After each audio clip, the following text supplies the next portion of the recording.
almost live. I'm not sure we are yet. Just have to refresh that. Okay, it looks like we are live. That's awesome. Okay, perfect. I'm just gonna bring this up and kill off that sound. And be really cool. Almost live. I'm not sure we are yet. Oh, hold on. That sound is coming through. It's we're live. Yeah, we're live on Facebook. Just checked. Yep, awesome. Fantastic. Okay, ladies and gentlemen, welcome to the Daily Live with the Scotch Malt Whisky Society. My name's Matt Bailey. I'm the National Ambassador for the Scotch Malt Whisky Society here in Australia. Really appreciate your tuning in, as always, and being a part of the nightly discussion, the conversations, the people, the community of whiskey, and great spirits, great drinking, and great experiences. This is a nightly live stream that we do every single night, discussing all aspects of the society, not just the society, of course, though, of all aspects to do with whiskey, and like I said, the community around it and the enjoyment of it. Last night we had the Gathering live stream, which I'm still feeling a little bit zonked from. It was a big night with Andrew here, doing the live out of the office here, which has been fantastic. Really looked forward to that. That was great. And interspersed throughout each week, we've got interviews with special subjects, like tonight, Samuel Lucardie from McHenry's Distillery. I'm going to say National Ambassador, Victorian Ambassador. Where are we up to on that? The ambassador, I'd say. It's technically Victorian Ambassador, but I do look after all the mainland. So it's a really exciting. Yeah, it's grown since I've been in the job. So starting with Victoria now, looking after Sydney and Adelaide as well. So really appreciate you being on here. No, I'm really excited for tonight. Yeah, thanks so much. So tell us let's start with what McHenry's is. For those who don't know McHenry's Distillery, let's start with that. So I think the old spiel. So we're the most southern whiskey producing distillery in Australia. And that then we have ones we're being built as sort of hybrids. They've got an earth floor. And yeah, it's really cool to see sort of after visiting distilleries in Scotland and then sort of working for McHenry to see what similarities we have. And that climate is super unique. And I think it gives us a point of difference in the Australian market. And yeah, that's our whiskey side of things. And from our gin side of things, we're the largest producer of gin in Tassie. So we pump out a lot of spirit, but from the whiskey side of things, people don't know as much about us, where the gin, it's quite popular now. I remember there was a fair amount of hype around that first release of McHenry's a couple of years back now. Yes, so that's about 6 years ago now. Oh, right. Okay. I think to update my calendar, my brain calendar there. So we started with the old Three Capes, which was yes, of course, yeah. So that was Sullivan's Juice, really.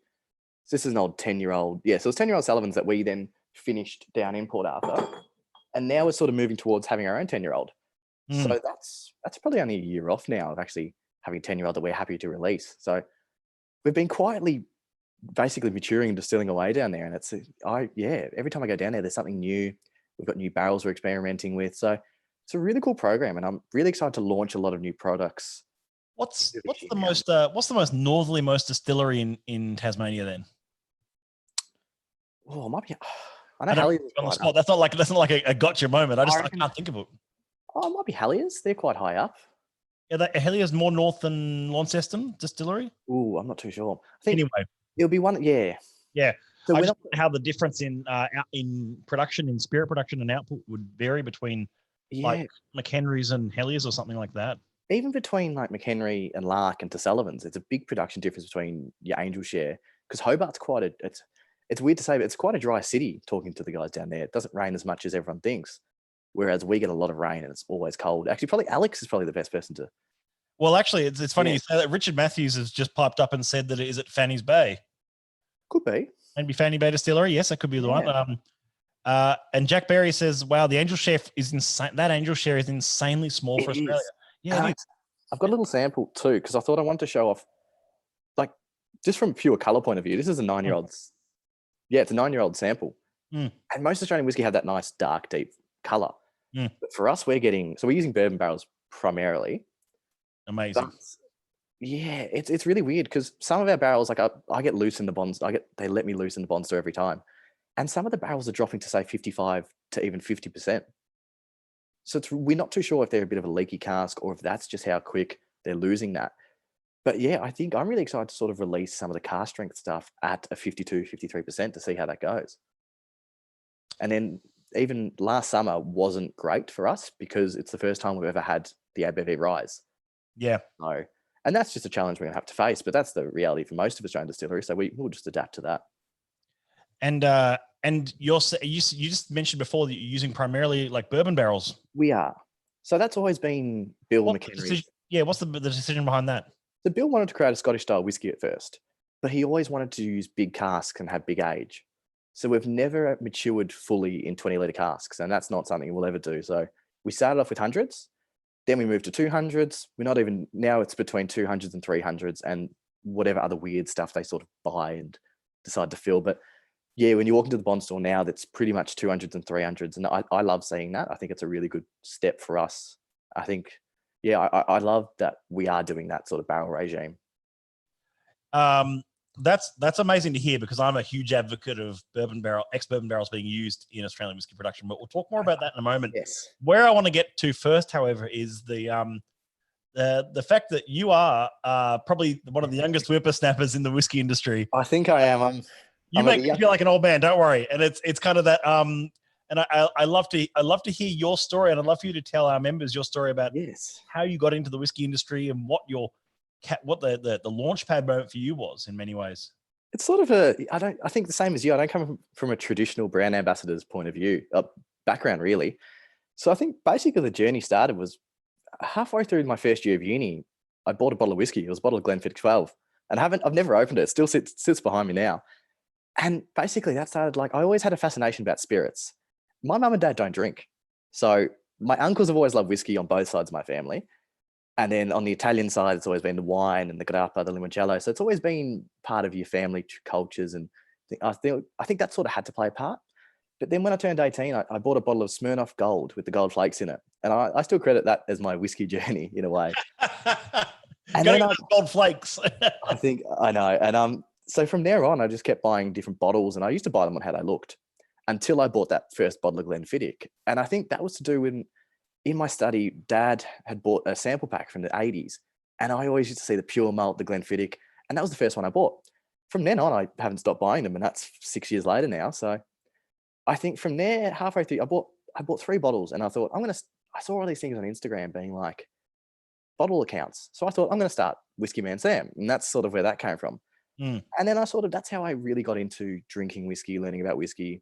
Your profile on Instagram sort of is quite explosive. It sort of went a bit mental, didn't it? It did. Somehow I've got like 4,500 followers now, and sometimes I think, it's not that great though. Like, I post stuff I like. I don't want to be an influencer or anything. I just sort of using it because I want to show people what I'm drinking, what I've got, and just cool things I find along the way.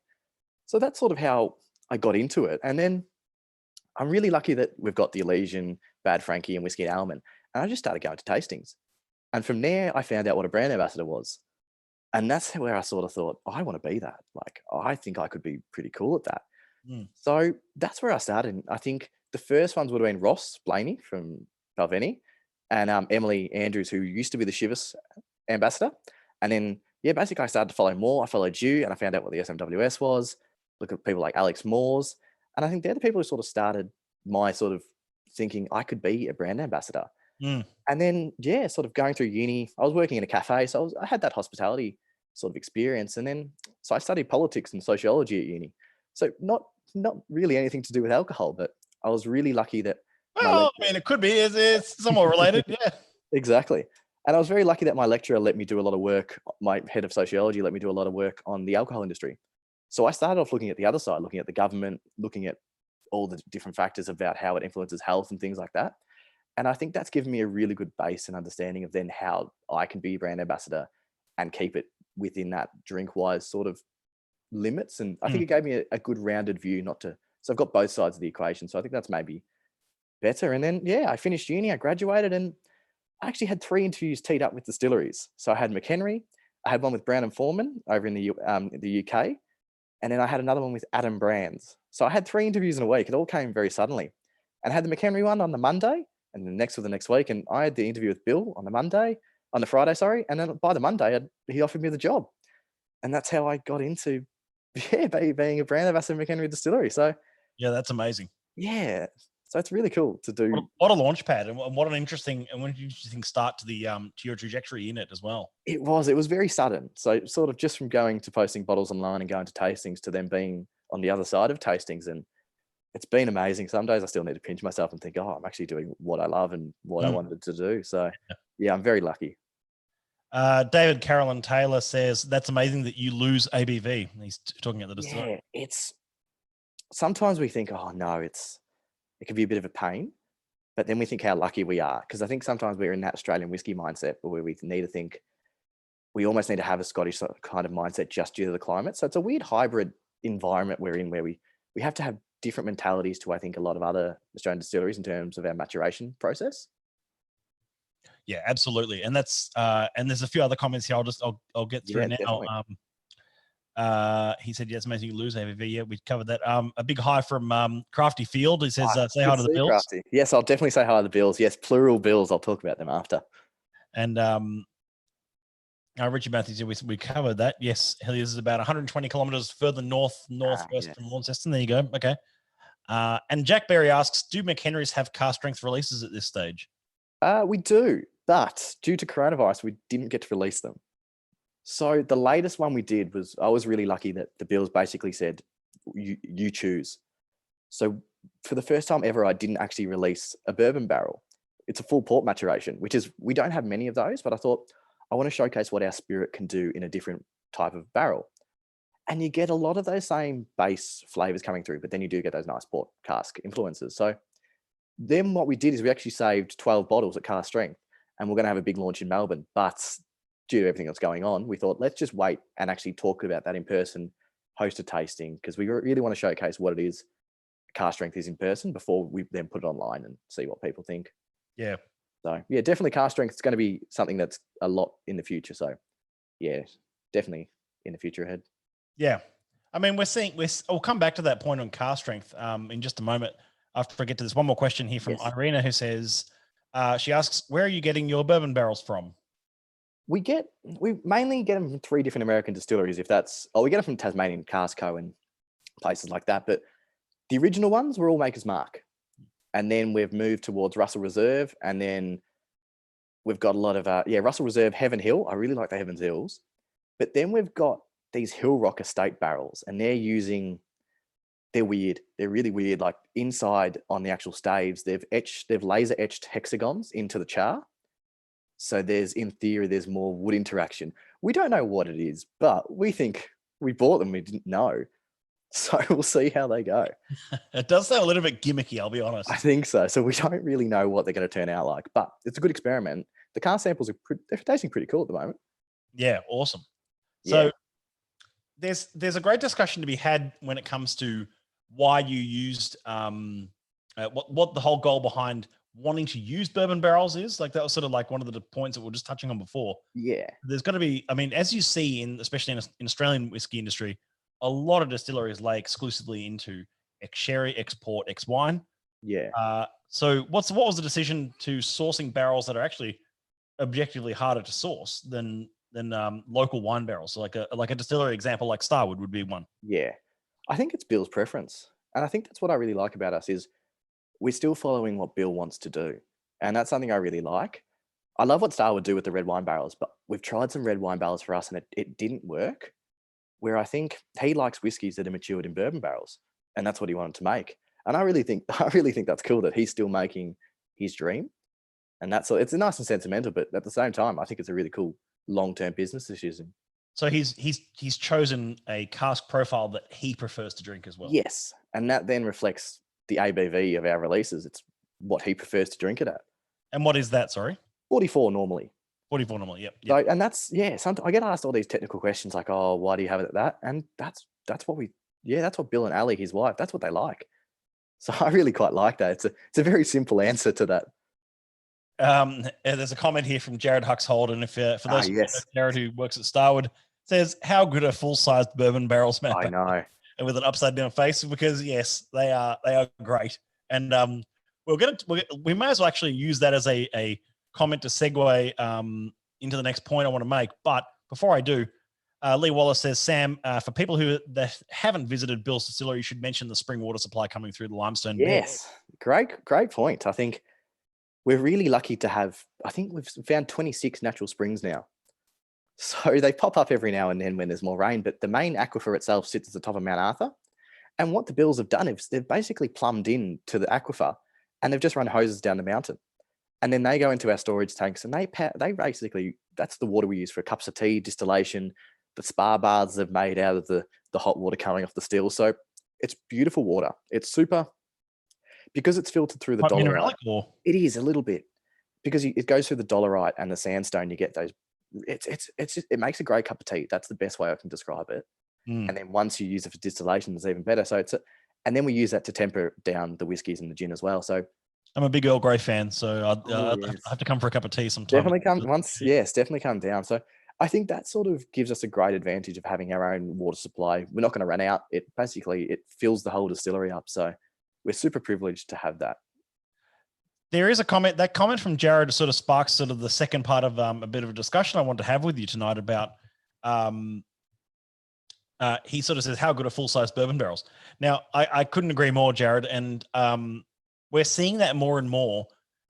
What's your take on cask sizing as you've seen? And unless we're going to move away from McHenry specifically here, but yes, more sort of wider industry. And the reason why I love asking you this as well is because A, you're involved directly in the Australian whiskey industry, and B, you're quite new to it as well. Like we said, so you've got almost like that perfect fresh set of eyes to see this and see how it's changed even in the short amount of time you've been involved. So when it comes to cask sizing, where do we kick off with that? What have you seen change, and what do you prefer, and what do you think's going well and what's not going well in that regard? Personally, I like the big bourbon barrels. And I think when I first started drinking whiskey at like the Elysian and Whiskey and Almond, I was drinking Scotch that was from big bourbon barrels or big sherry butts and things like that. So I think my taste buds were always going to be be more aligned to that. But I think I understand the economics of having the smaller casks in Australia. But I think I would love to see a lot. And I know a lot out now are. So you look at Bakery Hill, they've been doing it for ages. You got Starwood, they're using the big full-size casks. And I think that's where we sort of do need to go as an industry, is to go more full-size. Because I'd love to see some other distilleries because you think, are they being limited by a 20-litre cask? Or if that spirit was in a bigger cask, would it be even better than what it is now? So I think it's sort of, I have a really positive view on the Australian whiskey industry. I think we're in a good place, but we're in a young place. And I think being quite young myself, I think we've got so much time to expand, and we're still experimenting. Who knows? 20-litre casks for some distilleries could be great, but for us, I don't think that'd work. It would be far too slow. Yeah. But I think overall, I think I'd love to see bigger casks, and even I think Old Kempton have got some really big casks in now, and I'm really keen to see what they do. And Sullivan's, and they've been doing it for years, and you can see the results that have come through. I think that's sort of the core of the issue in some ways, in that I think there's been quite a learning curve, as we were just discussing just before we went live, was about how the Australian whiskey industry is quite young in terms of the modern Australian whiskey industry. It's 4 years older than me. Yeah. It is young. And I think sometimes, even before I was in the industry, I think even at times I was a bit too critical of it. But I think we've got a lot of room to still grow. When you look at Scotland, that's hundreds of years old. Australia, we're less than 30. I think Lark and Cradle Mountain, they're nearly 30. But I think we're still really in its infancy, and we're not going to be perfect all the time. No. I think that's what that's what I've sort of learned along my way, is every release that every distillery is going to put out won't always be the best, but we can try to be the best. We can keep working. And I think sometimes, we need to be a united industry too, because we're up against the Scottish, the Americans, the Irish. So it's quite a hard market to break into worldwide. So I think if we all work together, it sounds really cliche, but I think that's what we have to do. And we're seeing a lot of change. I think I've said this before, I like to categorize the Australian whiskey industry into sort of a few parts. I'd say 1822 to say 1992, which is a long period, I realize, but that's like the first chunk of sort of distillate as we do it. And then 92, I'd say safely till about 2014 is the second era, which is, where Cradle Mountain and Lark kick everything off, and we end up, and then of course culminates in the big award, Sullivan's Cove, that the whole world focused on. And then of course, following on from that, 2014, I think, to 2020 as we know it now, that third era, if you like. Yeah, I think so too. And I think I think we might even enter a fourth era of the new age. You look at Archie Rose. I think that's sort of the start of point up. It's a very good point. Archie Rose and even things like Gospel Rye and these new products that are not just competing on quality anymore, and they're competing on quality on a different level, but they're also competing on price, and that's got to be taken into consideration. Exactly. I think Luke McCarthy had a really good article about it during the week. If you look at Ned, you look at Archie Rose, you look at Gospel, Starwood, they're basically, that's the new era. That's the fourth wave for me, is the lower price Australian single malts. But I think sometimes people can get confused that the quality's not great. I think it is. Like, I think Twofold's a ripper. Twofold's awesome. Great, yeah. Yeah. And even like, I love the Archie Rose Rye. Like, that's really cool what they're doing. And I think they're using their environmental conditions to their advantage there. So, yeah. I couldn't agree more. Jack Berry says, what types of malt do you use for your wash? So we're using Tasmanian malt. Yep. So the brewery's nearly up and running. So we're switching from basically bringing in the wash from Last Right, so same as Sullivan's. And now we're going to be able to do our own malting, our own wash. So it's going to be really cool to see. I think we're going to do some peated stuff. That's what Bill's wanted to always do. And now that we can have our own control over it. So you can brew, you can do your own brewing. So we're going to brew some. Ross Blaney says, love this chat. One of the most exciting things about Aussie whiskey is watching it grow, not in size, but in style. Love it. So let's talk about that for a second. The growth. Local too. So I think that's a really good sort of shift from my generation, is that we're happy to support Australian whiskey as well. It's sort of it's not this scary beast that we should be scared of. Something we can actually get into, and they're approachable whiskeys for people. And they're also quite versatile. That's the other thing I'm seeing. It's like the usage of these whiskeys is obviously not just dram and neat. It can be enjoyed in a cocktail, in any sorts of ways, even in cooking. There's lots of ways, of course, it can be utilized. What are you drinking, by the way? I need to know what you're drinking. I've got too far. So this is my first SMWS bottle that I ever bought. You're now a member, I know. Yes, I am now a member. Yes. Welcome. So White Mile Wine. So thank you. And it's I think. What was the code on that one for those watching at home? This is 48.109. 48.109. Love the 48s. In fact, 48. There's a reference to Distillery's 76 and 48 last night with Andrew, and it's quite a heavy worm tub kind of distillery. It's got a lot of those heavy distillates going on in there. That's fantastic. Rewinding a little bit here with a comment from Crafty, who asks, he says, does Tassie Cask Co. recharge the bourbon cask or rebuild only? Sometimes yes, sometimes no. We also just get casks that the bills find. And that's something I really love, is that they'll get casks from all over the place. And I think that's cool. So we're not just relying on one source. We've got different sources coming in. And I'll definitely find out the exact answer to that question. But for us, it's half and half some of the time. And a question from Nick Husek. What's the McHenry new make taste like? I have actually, Miranda from Whiskey and Ale, when we had our sort of meeting for our tasting, it tastes like tip-top white bread. It's not white bread. Wow. Baker's, I like that. Yeah, it's not Baker's Delight bread. It's not grain bread. It's tip-top white bunning sausage bread. And it sounds ridiculous, but when you actually smell it, you get those sweet, grainy, bready characteristics. And it's a good new make to make cocktails. It's an expensive way to make cocktails, but yeah, I think it's a great way to sort of describe our new make. And I'm glad that she came up with that term, because it makes my job quite easy. You said it's quite an expensive way to make cocktails, and I won't disagree with you there. Yes. But that is also another thing I think, if I'm going to make a prediction, is we're going to see change in the Australian industry over time. The price per litre of new make will absolutely have to drop. I hope after everything that's going on now, it does drop, because when you think about it, the Australian spirits industry is sort of propping up the sanitizer industry. So you sort of think, are we going to get a little bit of help from it? But I think with time and sort of studying politics at uni, it will change. It will drop. I don't know when, but I think it will have to keep supply and demand and volume of output. It'll have to drop. And when you look at export markets growing from Australia, I think once it sort of becomes a bit more like the wine industry, I think the government will sort of lower that price. Yeah, they'll kick in with that. Yeah. Something that I in talking about that new era, is there anything that you'd say even from a McHenry standpoint, or even anywhere else across the Tasmanian or indeed Australian whiskey industry, that you see that you're excited for, that you're thinking, oh, we should really keep an eye out for? I'll talk about both, I think. Personally, from McHenry, I like where our newer barrels are going. So I really like what the 4 to 6 year old stuff's tasting like. And because we did switch to the bigger barrels, we switched stills as well. And that really helped, I think. So going to a bigger still, different shape altogether. So you do get a real difference in two spirits, sorry. But I think overall as Australia, I think things are going to get better. I try to keep this answer nice and simple, but we're going to get better and better. And we're going to take on the rest of the world, really. I think, the reality is we're winning some of the big awards now. And I know awards aren't everything, but awards give exposure to the whole industry.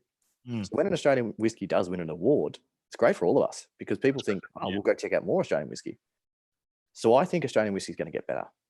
So here's one for you. Yes. It's widely known that it's something like 85% of all whiskey produced in Scotland is produced for the purpose of blending. Yes. 15% or even less is single malt whiskey.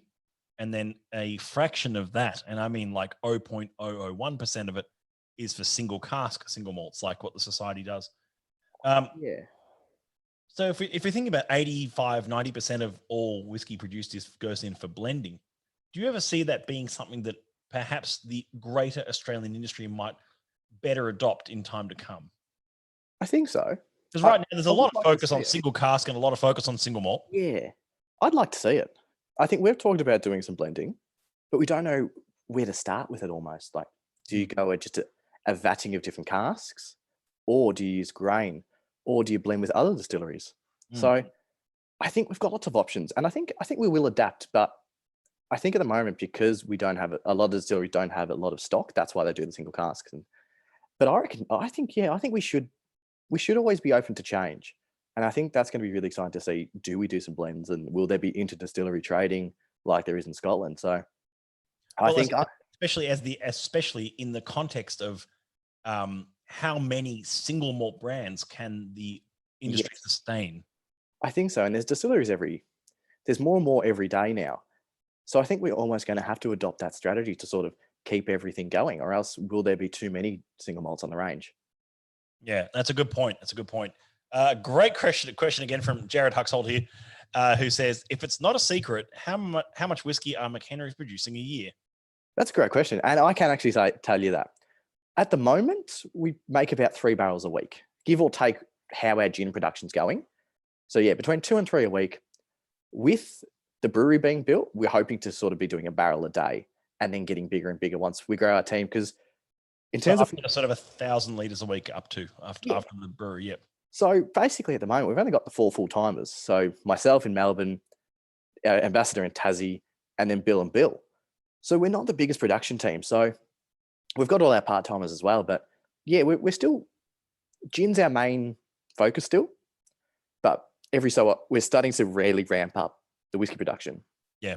So Amazing. yeah, I think it's going to get more and more. And it has in my 10 months there, we've been really getting some more whiskey being into production. So yeah.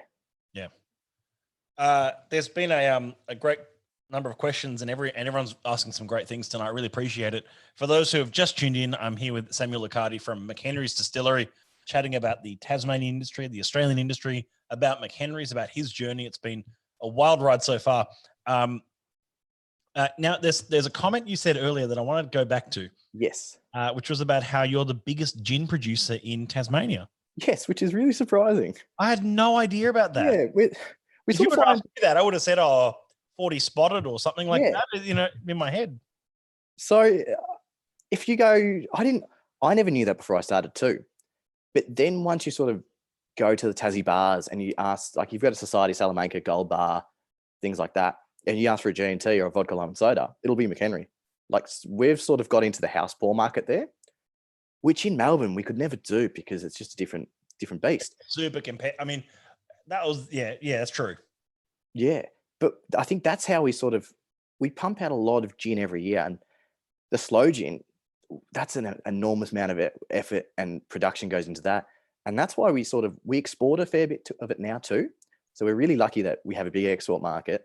But yeah, we're sort of the quiet guys in Tassie that's still the biggest producer of gin. So yeah, it's quite a good fact I've got there. If I had that question in a trivia, I would have got it wrong. No, people would probably think Loreni 40 spotted or things like that. But Yeah, I would have said, I would have just gone, yeah, 40 spotted for sure or something, Yeah, or even old number 7 or something, like exactly. yeah. So yeah, it's McHenry Summer Gin, best gin I've tasted, says Hayden Dare. That's a cool remark. Thanks, Hayden. thank you. Yeah, it's quite a unique one. It's orange blossom and saffron, so it's bright yellow. It's electric and Yeah. good. Goes really well with elderflower tonic. That would be my recommendation. Oh, okay, I'll check that out. And with Thai food. So I do have some elderflower tonic in the fridge. I just don't have any of that. we'll get you some. We'll work that out. There's a little point I want to touch on as well. When it comes to, again, Australian whiskey and regionality. Yes. This is something that I'm often asked as well, and I've got my own take on this, but I'd love to hear from someone like yourself on this. In Scotland, as you know, there's obviously all the regions of whiskey, and people love to talk regionality. It's a Speyside, it's a Highland, it's a Campbelltown, it's an Islay, whatever.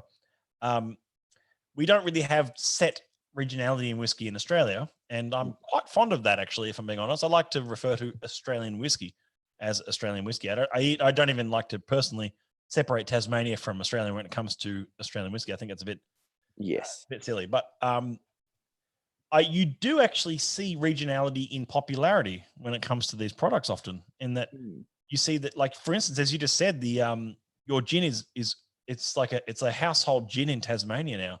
It's massive, and it's the highest, it's the biggest production gin in Tasmania. Whereas you wouldn't even come close to the rail in Melbourne or in Sydney, or even Sydney. So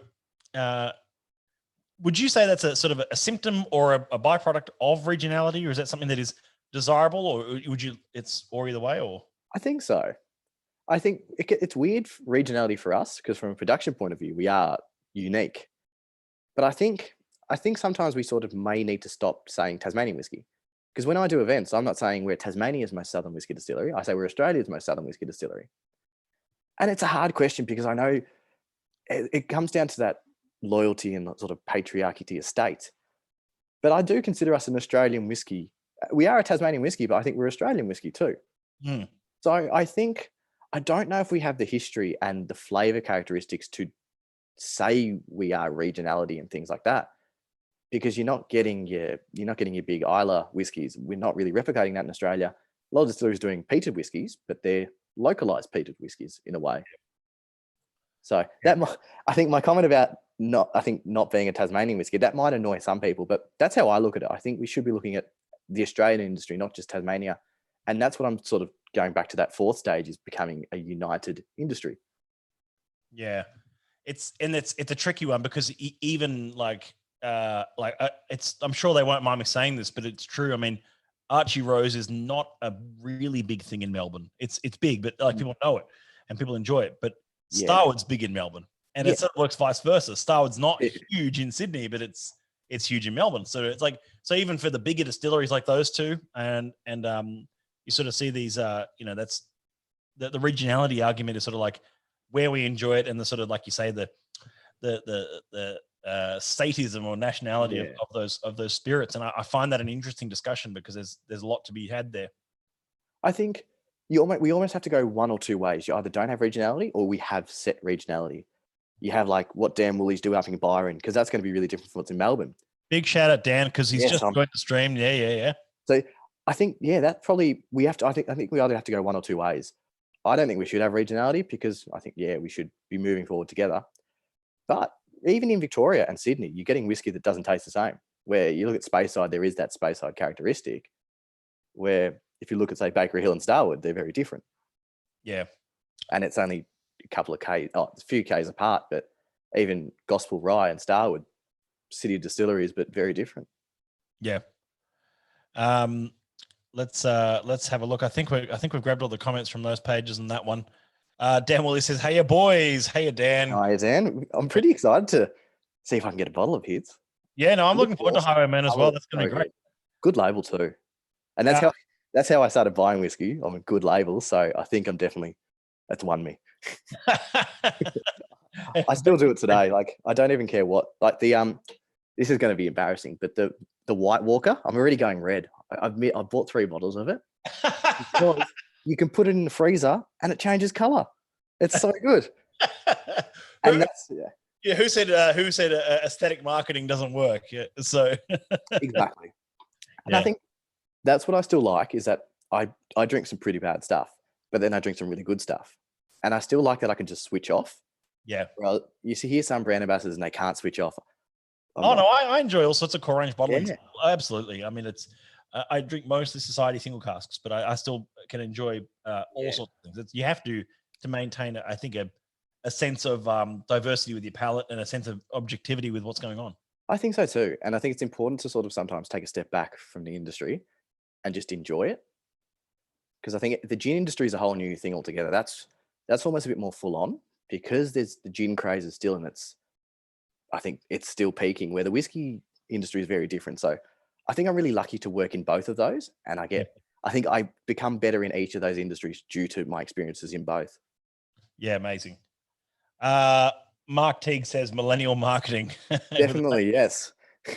And Rob Baker says, is regionality still a thing even in Scotland? It absolutely is, Rob. I think it's becoming more and more irrelevant, personally, as we see peated space ciders and unpeated Islay whiskies. And I mean, what defines that regionality? And especially if, depending on the barley and the yeast and the stills and everything, I think there's a case to be made that it's becoming irrelevant, but I think it's a good 20 years off before it is. And if marketing didn't work, they wouldn't do it. I know.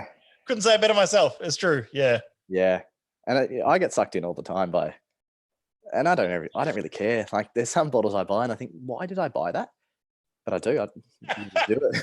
That's called half the purchases I make. Don't worry. I know. And that's with all the spirits. Like I like some weird rums and I try to drink as much different spirits. And that's the beauty of having some great bars in Melbourne. I can do those. Yeah. And try some weird rums that I've still got some bad memories about. But they're awesome because you try something brand new. And a big shout out to all the bars that aren't open at the moment in Melbourne and in Sydney and around the country, indeed, where you'd normally be able to sit and enjoy some great spirits and some great banter that we cannot at the moment, but we can get together in these live streams each night and have a chat. And I really appreciate everyone for tuning in each night as we go. Steve Oates says, I recall regionality in Tasmania when you drank either Cascade or Bogues. Yeah, that's a good one. I think when I went down for the Christmas party, we were drinking Cascade. So that was all right. But I think we used to actually get our wash from Cascade back in the day. So that's a fun fact as well. But yeah. Yeah.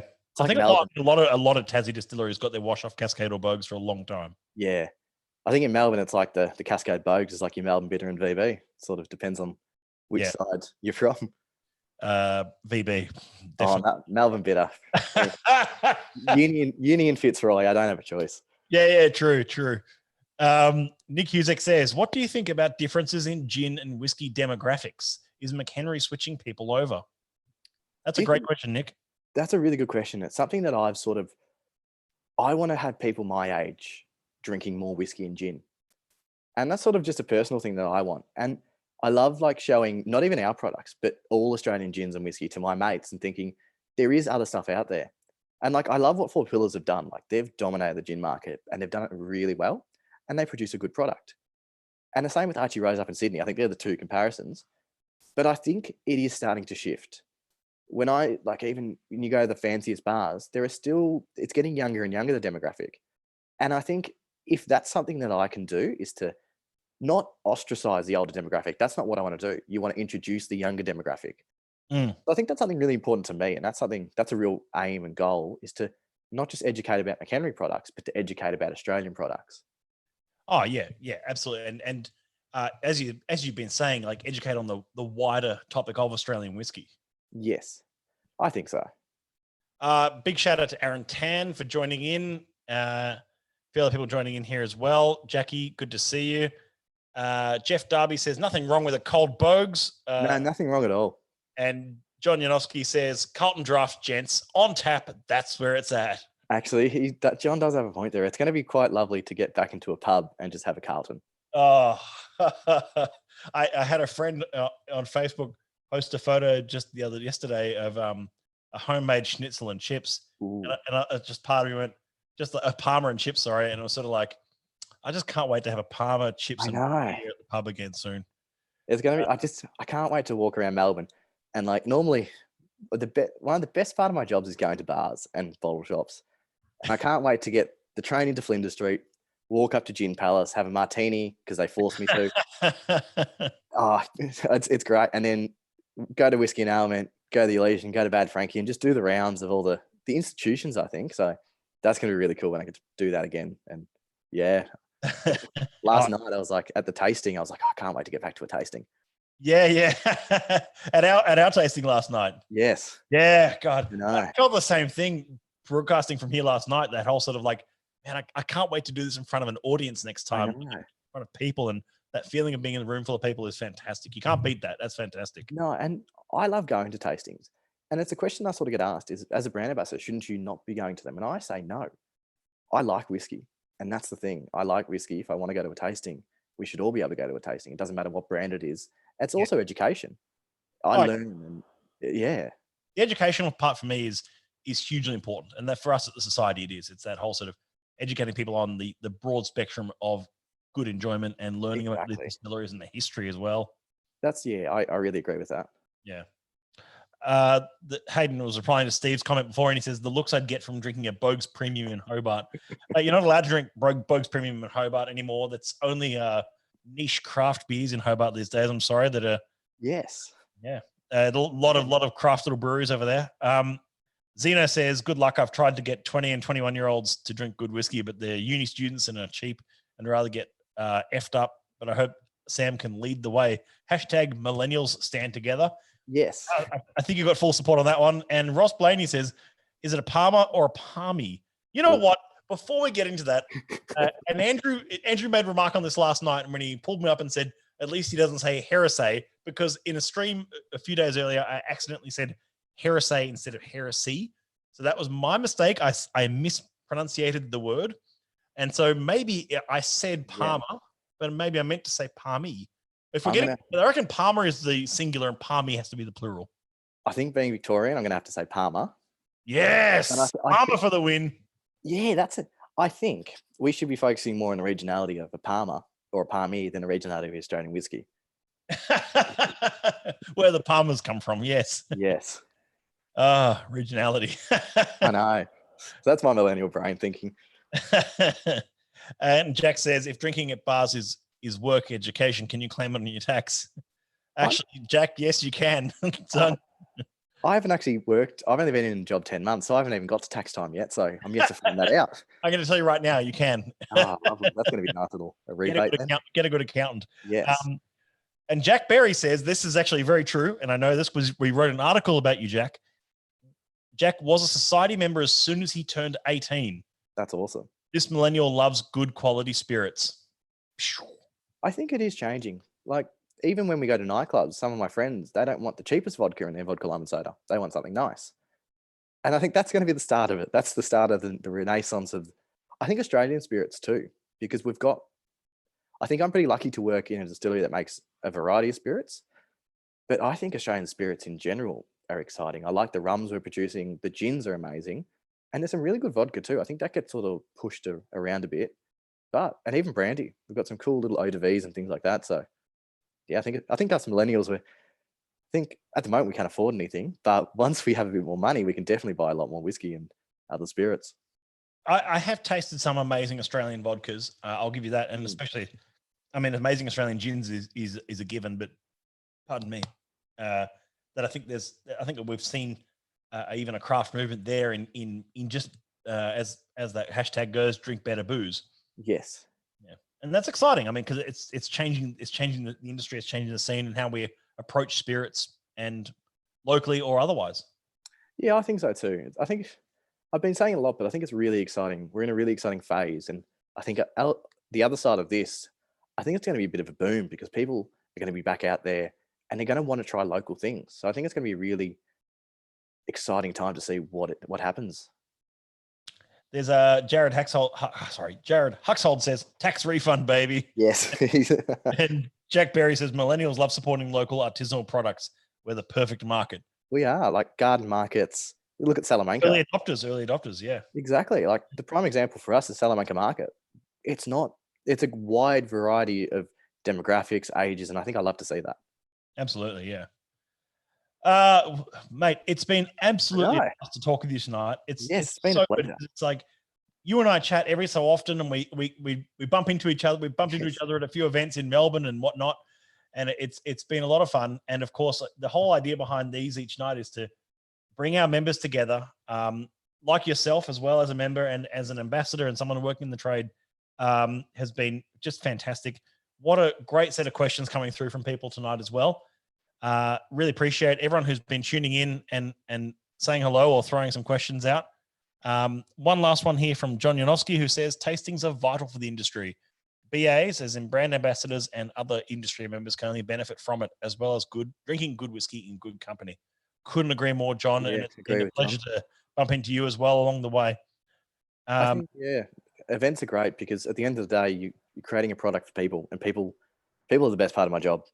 It's not the drinking the whiskey, it's not the visiting bars, it's the people who are there and the people in every aspect. And I think that's what I love so much every day.